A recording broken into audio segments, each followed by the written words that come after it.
Hello everybody, and welcome back to Let's Play Hyper Light Drifter. I am Bacter, your host, and if you recall, last time we made our first foray into the Water Temple, getting 2 of the major modules, as seen lighted here, and getting a whole bunch of monies, those wonderful number 2s. Now, we had quite a decision before us last time. We were going to either get a dash upgrade or a sword upgrade. And while there's a lot to recommend the sword upgrade, I decided to go for the dash. It's just so useful. Look at that cool robot. That guy is awesome. In an 80s punk style. He's got his cool robot cigar. Anyway, this is the chain dash, and it really changes the game. I'm going to demonstrate it here. There's a little skill to it, and you can see we can do our chain dashes here, and it counts how many we have in a row. You have to dash right at the end of where you were dashing before.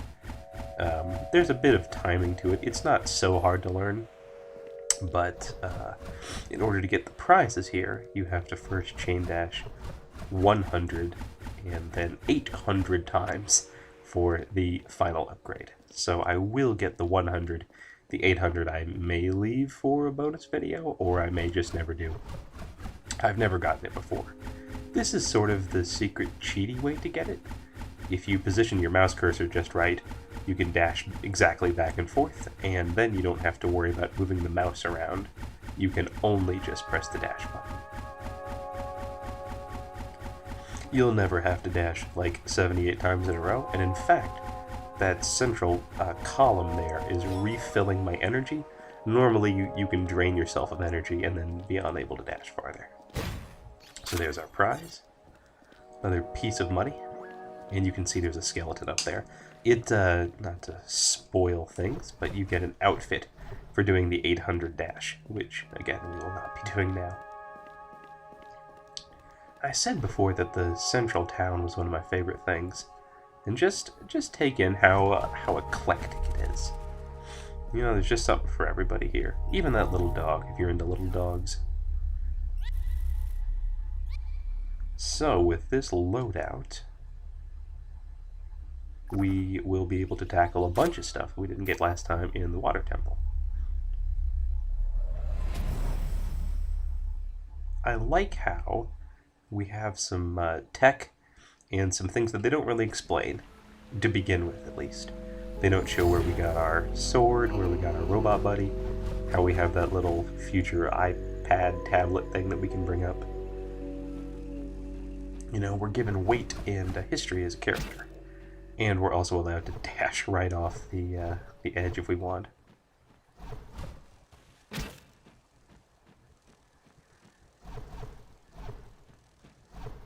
The second reason I got the dash upgrade was it makes getting around a lot easier.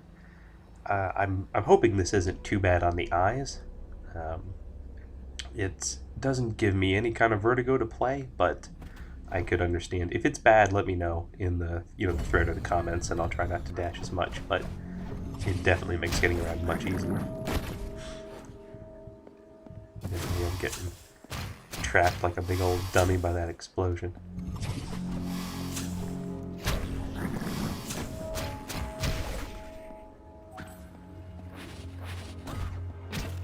Should have done a ranged attack there.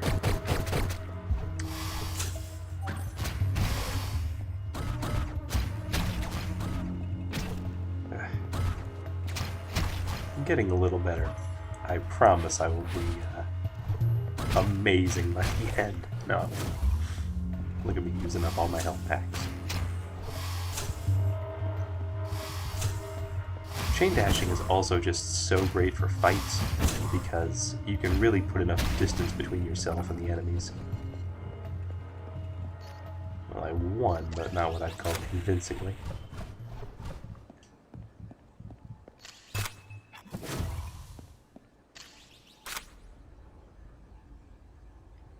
Health packs regenerate. Obviously, money does not. It's a findable collectible. There's a little slowdown early in this video. It's fixed by the end, so I'm sorry for where it is. I don't think it gets too bad. Now, you'll see here, we absolutely need chain dash for this. So that's about timing, but it's about cursor movement too. You saw that there was a false way to go down there. If you took the wrong path, you'd get stuck on that last grating and get fried. Getting hit doesn't do much. Falling is worse than getting hit by the fire.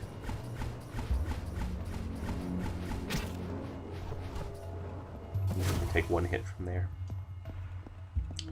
In the worst case, you would die and have to redo that whole thing, but it's not too bad. It's not too much.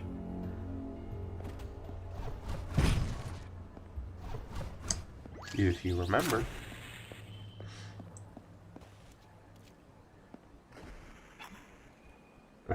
look at those gross algae columns. You know, I just like that there's something new you can find every time you go through here. Bunch of little details.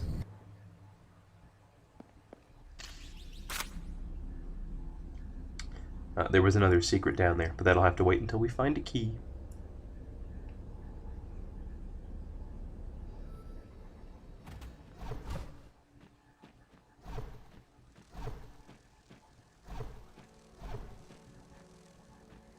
I don't think you can hit those little dragonflies, but they don't hurt you anyway.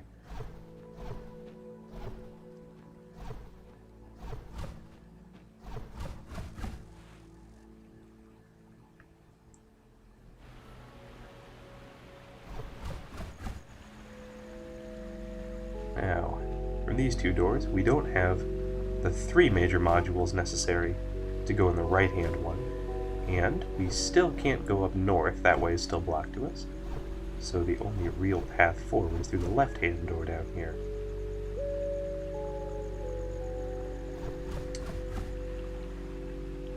I have no idea what I was trying to show off right there.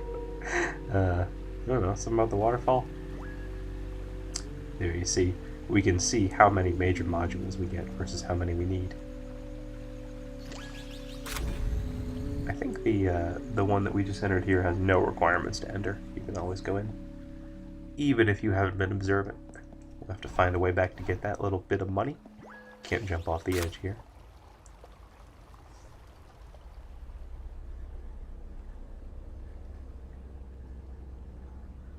There are little loading screens like those elevators, but they really aren't bad.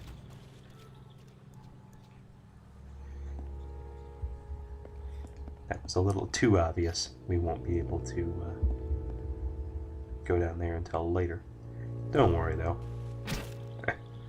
It was probably meant to bait you into trying that. But you'll get a better feel as the game goes on for how long your dash is.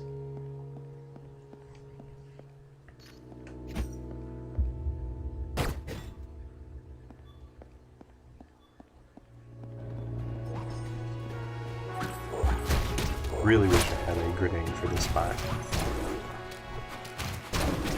Enemies can fall off ledges just like you do. It is an insta-kill for, I think, everybody. I don't think bosses can ever do it, so it's not an issue for them.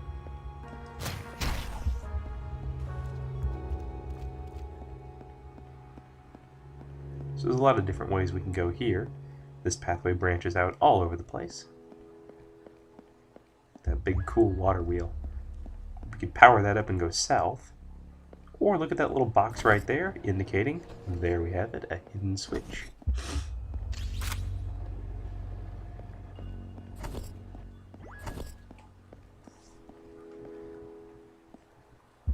I'm not sure if these are supposed to be tutorials for the touch them and they burn gratings, if we have necessarily seen those before.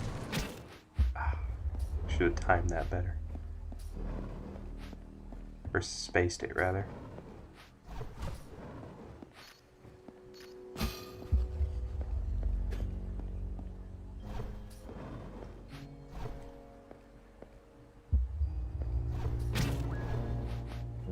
The game is pretty good about making you think about space, speed, distance, all kind of things like that. Where can you jump to, where will you be safe, etc. I'm really hurting for health packs right now. Because I was careless in combat. And because I'm not willing to spend extra time and go collect old health packs for the sake of the LP. We'll see if that comes back to haunt me.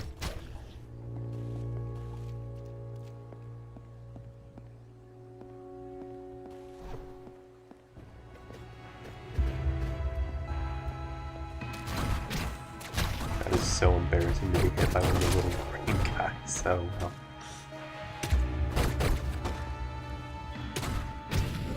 And yes, indeed, not having health packs did sort of come back to haunt me. So tell you what, this time, instead of going south, let's try something else. You can see here we do have to redo everything since we died, and that can cause some people to get that's the source of the irritation about I don't know, lives and not having enough save points. But honestly, I don't mind it. It lets you get better. You can see I took a couple lumps last time in this fight, and this time I didn't have to. It's really the fastest way to level up, so just, accept it if you lose and try to learn something from it. Timing and spacing. Well, if you go north, you get a health pack, you get a hidden button just like down south. Our chariot awaits.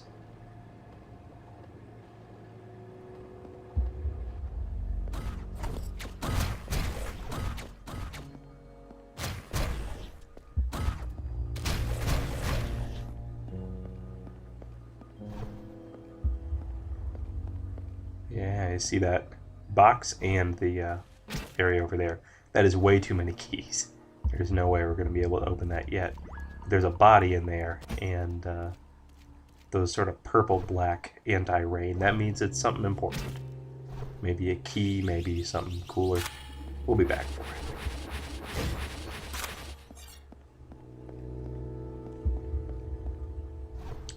That's stupid. I should dash over to the right over here.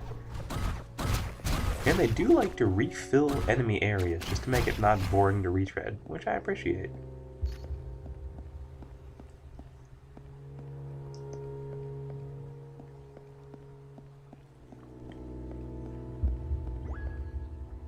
Now we already know what's to the left, so let's go south and see if we can do this fight a bit better. Coming into it significantly better equipped.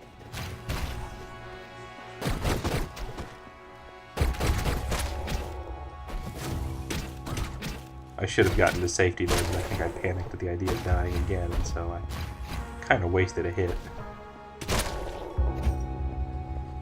Just like in Dark Souls, sometimes you need to have nerves of steel. Now, and look to the, another two. Look to the southeast here. You notice that little box and the little indent in the wall? What do we have here? It's our very first key. So we will be able to access that hidden area.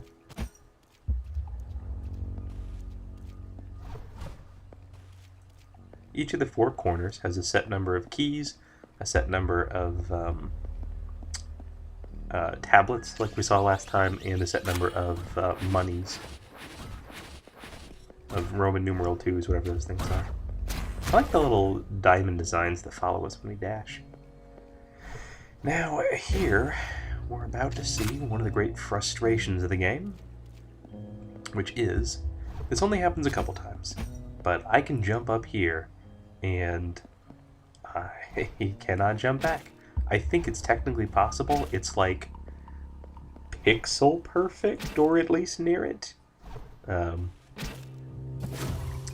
Because, I have a lot of chances to try, and I'm really doing my best right here. But spoiler alert, this is not going to work, and this is going to be death number 2 of this update, by far the more embarrassing one. But you know what, let's skip through all that stuff that we did before. What do you say? I've done everything this time. I've gone north, then I went south and cleared out this fight. I went to the west, got all that stuff over there, and now let's head over to the east. I'm going to try to kind of pointless retreads. I kept in that first one just to show you that they do bring back the enemies, and because I think I did a better job of the fight the second time. So I would like you to watch my technique improving, as I hope it will.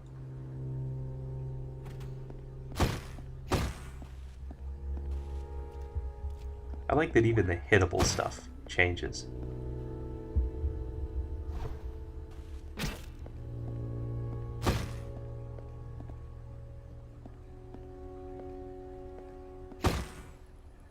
This will be the worst area for the slowdown.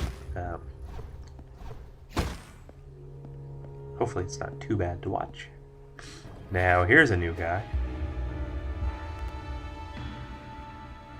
I'll give you a little tutorial on him. He throws that jar backwards and then it turns out into a scatter shot. I of course run right into it like a dummy, which is not the way.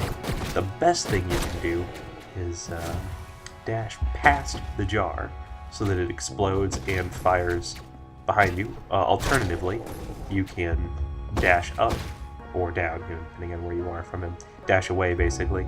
Let it explode and scatter shot in the direction that you're not, and then dash back. One of the things I like about this game is there are a lot of enemies with unique attacks and unique timing, kind of like that. You know, they have particular weaknesses.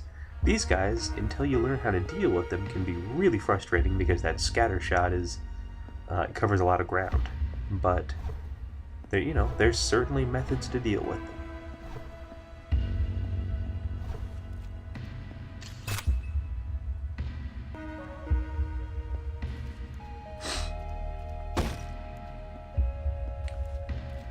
That was pretty hidden there. You can see that opens a pathway later. Can't do anything with it now, but we'll get that money later.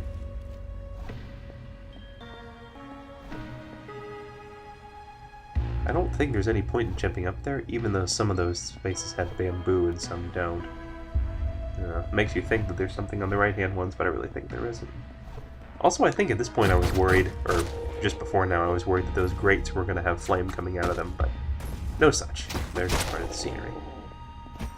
So there I did okay. I jumped past the exploding bottles and was able to get inside his danger zone. His danger zone. I won't do that again. Oh, what possesses me?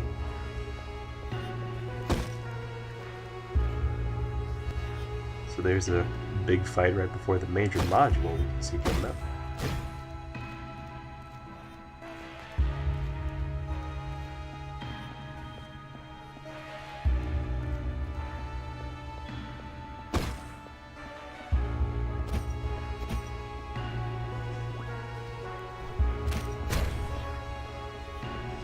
I really should have let that rifleman get off a shot before I jumped into his range there, because they're deadly from up close too, just as sure as they are from far away.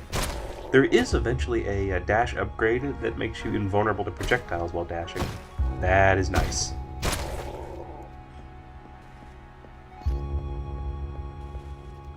But for now, we're just chumps. Obviously, it also works to kill these guys before they can throw their jars. I don't think they ever throw their jars so that the shots go back and hit them. Well, that was odd there. The throwing star just kind of hovered in midair.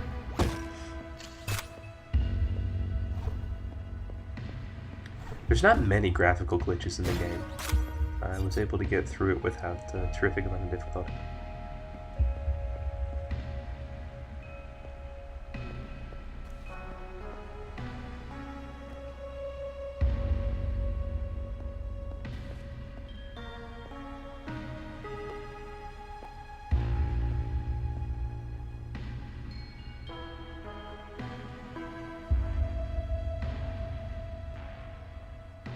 As you can probably determine, this is where the glitches got bad, so this next section here is redone a bit.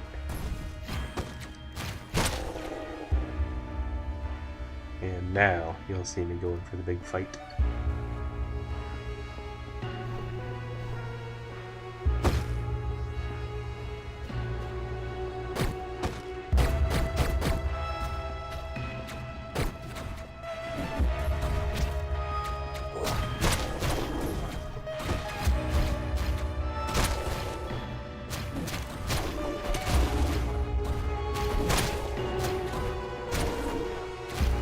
Missing having one of the big sword upgrades in here. There's one that lets you hit from a little farther away, and a little amount of distance goes a long way in this game. Still, that wasn't awful. That was, for instance, much harder than the first gauntlet they throw at you.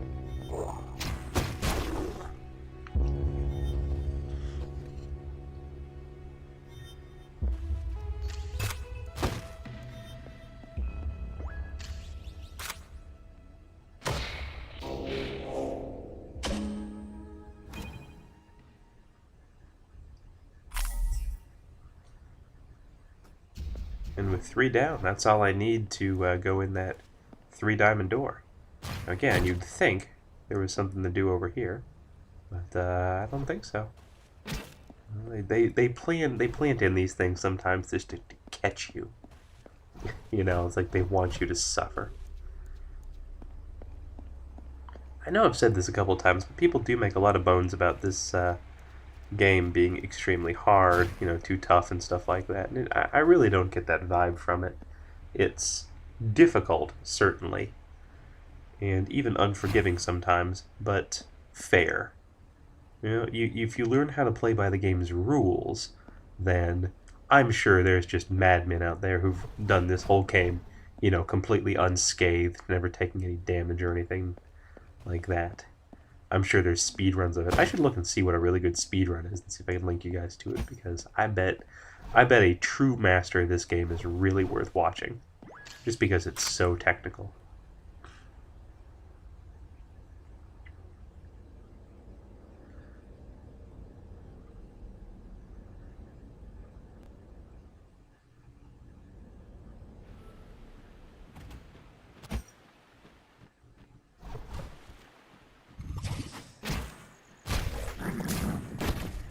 Ugh.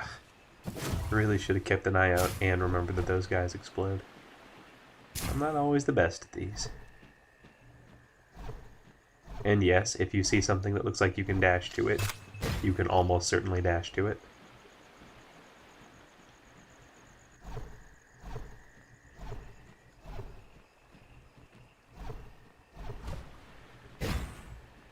Even if you don't, sometimes it's worth looking at ledges just to see if they'll be, if your little buddy lights up, indicating that you can summon some invisible blocks.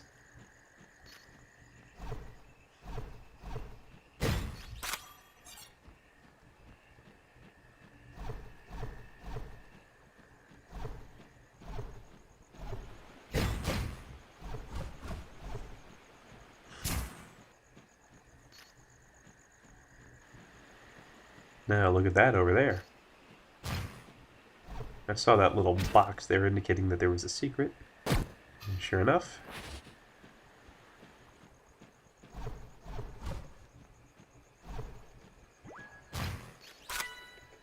key number 2.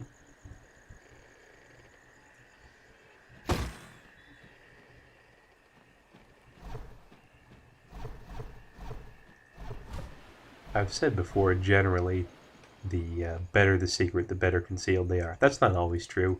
There are some money pieces that are just unbelievably well hid. For me, maybe what was hard hidden for me would be easy to find for other people. I don't know.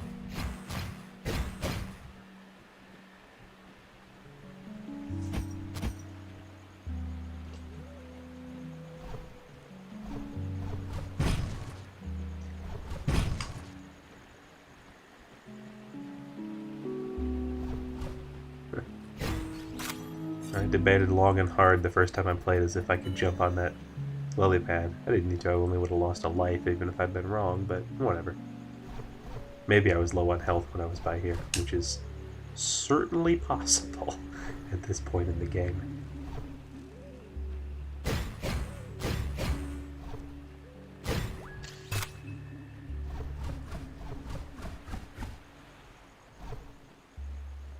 Still, they're not full-on cruel with the health packs. Not yet.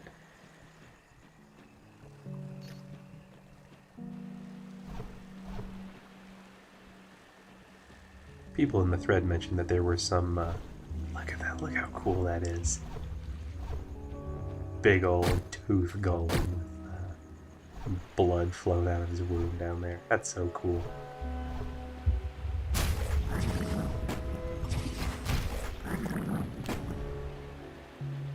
Doesn't look like he's really allied with the amphibians. At least they haven't shown any signs of having something as powerful as that.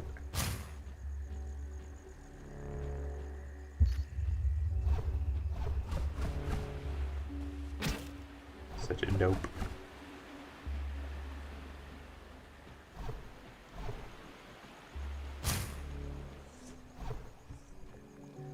Two weird plants, one on each side, and you wonder about it.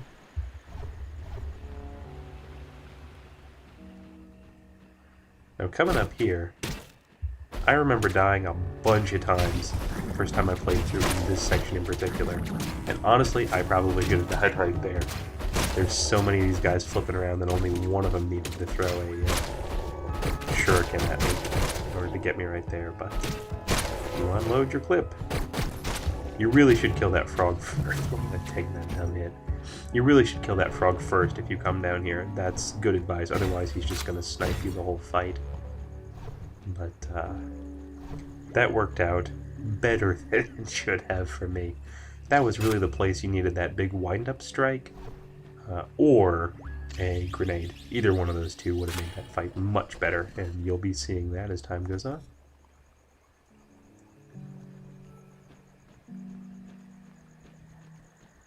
That's a pretty hard to find secret. I think I had to look that one up on the guides the first time.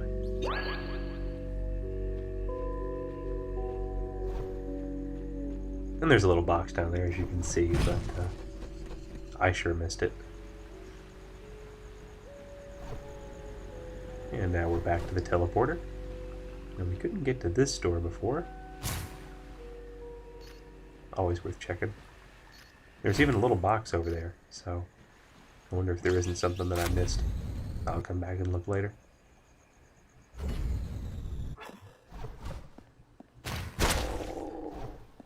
By the way, if you've played the game and you notice there's like a hard to miss secret that, or an easy to miss secret, or a hard to miss secret that I didn't find, feel free to point it out to me. I will certainly go back and I will credit you as I reap the rewards.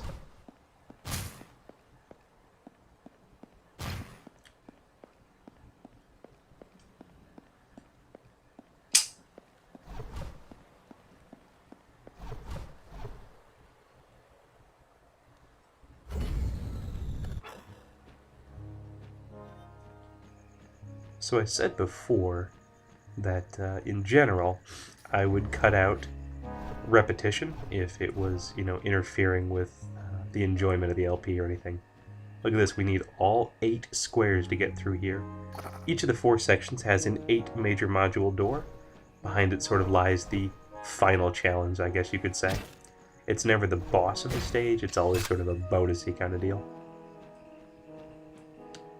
With good rewards too, so it's always worth it. I said I would cut out repetition, but I kept this in just to show you that some of these platforming things are quite hard. In my defense, I was doing this on the couch, and I wasn't in a place where moving the mouse was terrifically easy. Now, I know you might be thinking, why'd you do that? That's dumb, and it sure is, but as you can see, I was having a little trouble moving the mouse correctly. If I fail a lot on platforming in the future, I'll cut out some of it, but I kept this in just to show you that, indeed, sometimes the platforming gets a little frustrating. You can also see I was finally running out of energy up there in the top left, is what I was just indicating. And if you run out of that, you just can't dash anymore. So that will absolutely stop you in the middle of a big chain dash like these. So sometimes you have to wait for it to reload. Some of it, there we go. Some of your later moves can really drain a lot of it, so running out of energy mid-battle is a real thing, and sometimes you need to, you know, move back. Now, here's our 4th major module.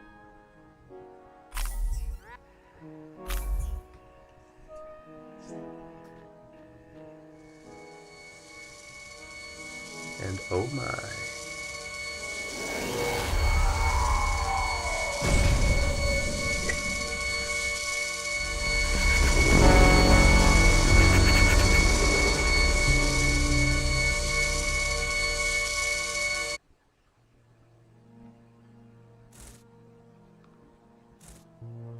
We get a gross twitchy bird, we get curb stomped by Cthulhu, and we get a little bout of our sickness again.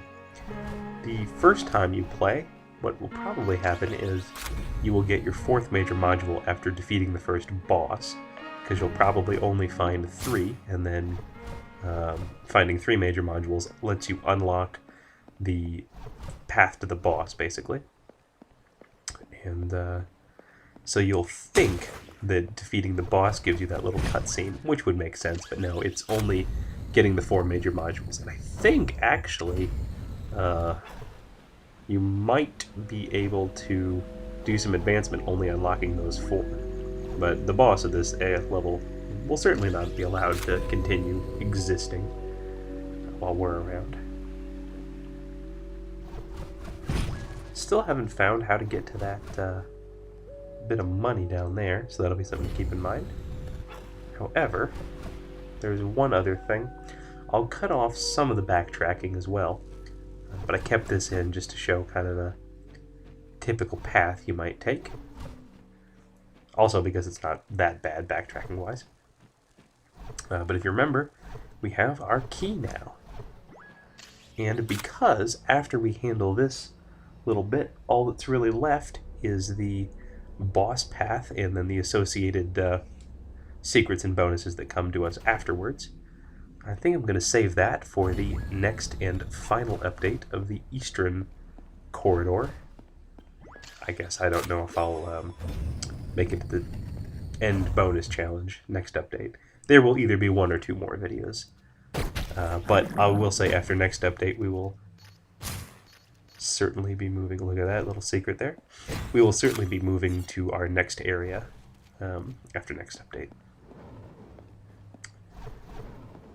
Keys are just basically a you must have this many to pass kind of thing. And another thing that makes me think the Eastern Pathway is supposed to be the first one is you get these, ugh, so embarrassing, you get these 1 key doors in here. Man, look at that.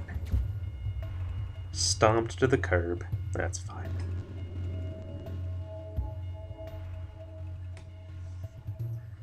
Tell you what, before we go back this time, I thought, yes indeed, there was a little health pack up there.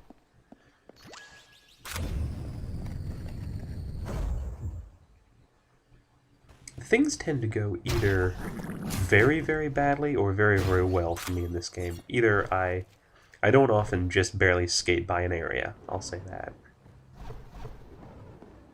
Either I've mastered it well enough to do pretty comfortably, or I just get the crap kicked out of me.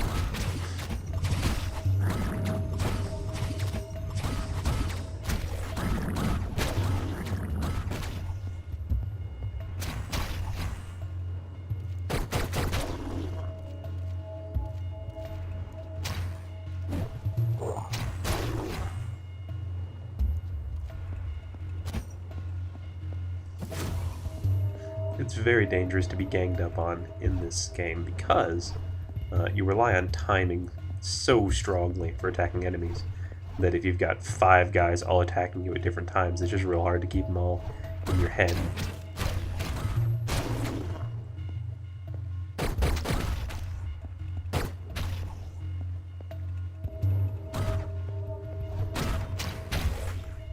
Thought I could get up before he can get another shot off, but not quite. And what do we have here? So this means, with the guaranteed 1 major module we get from the boss of this area, we've only got 2 more to find yet. Oops. second invisible blocks. And what is this? Our first gear change. Yes, you can find different outfits, different swords, and different robo-buddies at different points throughout the game. I like how when you're hurt enough you start to leave blood behind. That's real neat. But yeah, some clothes are just cosmetic. Some give you special abilities, and we'll go over that as the need arises.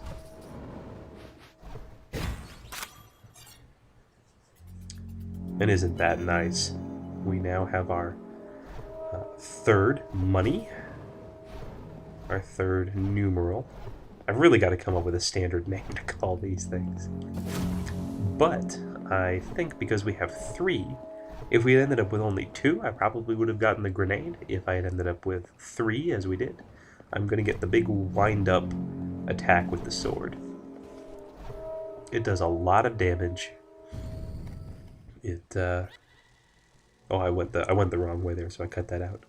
You can see on the map all the major modules we've grabbed already. It does a lot of damage. It lets me have a little bit more reach, which, as I've talked about, is just super important. And it's very stylish. So, having conquered everything that was lying in our path besides the final boss, I think that's who we'll go after.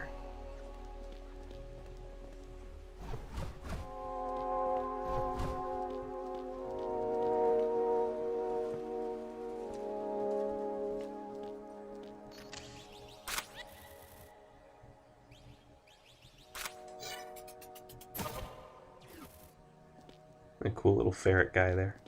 I think he's different than the ones in the swamp. Maybe, maybe not.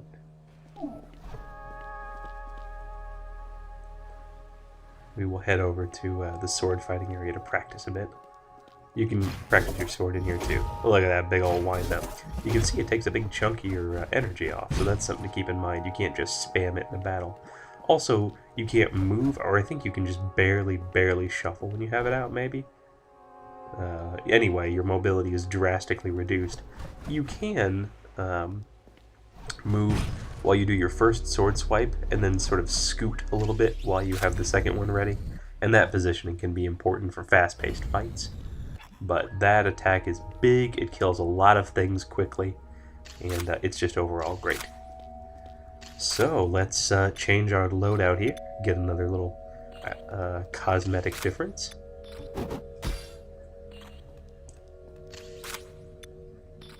And there we go. We're ready to drift on a little bit even more Hyperlight next time. Next time we will face the boss of the first area. I look forward to it. See you then.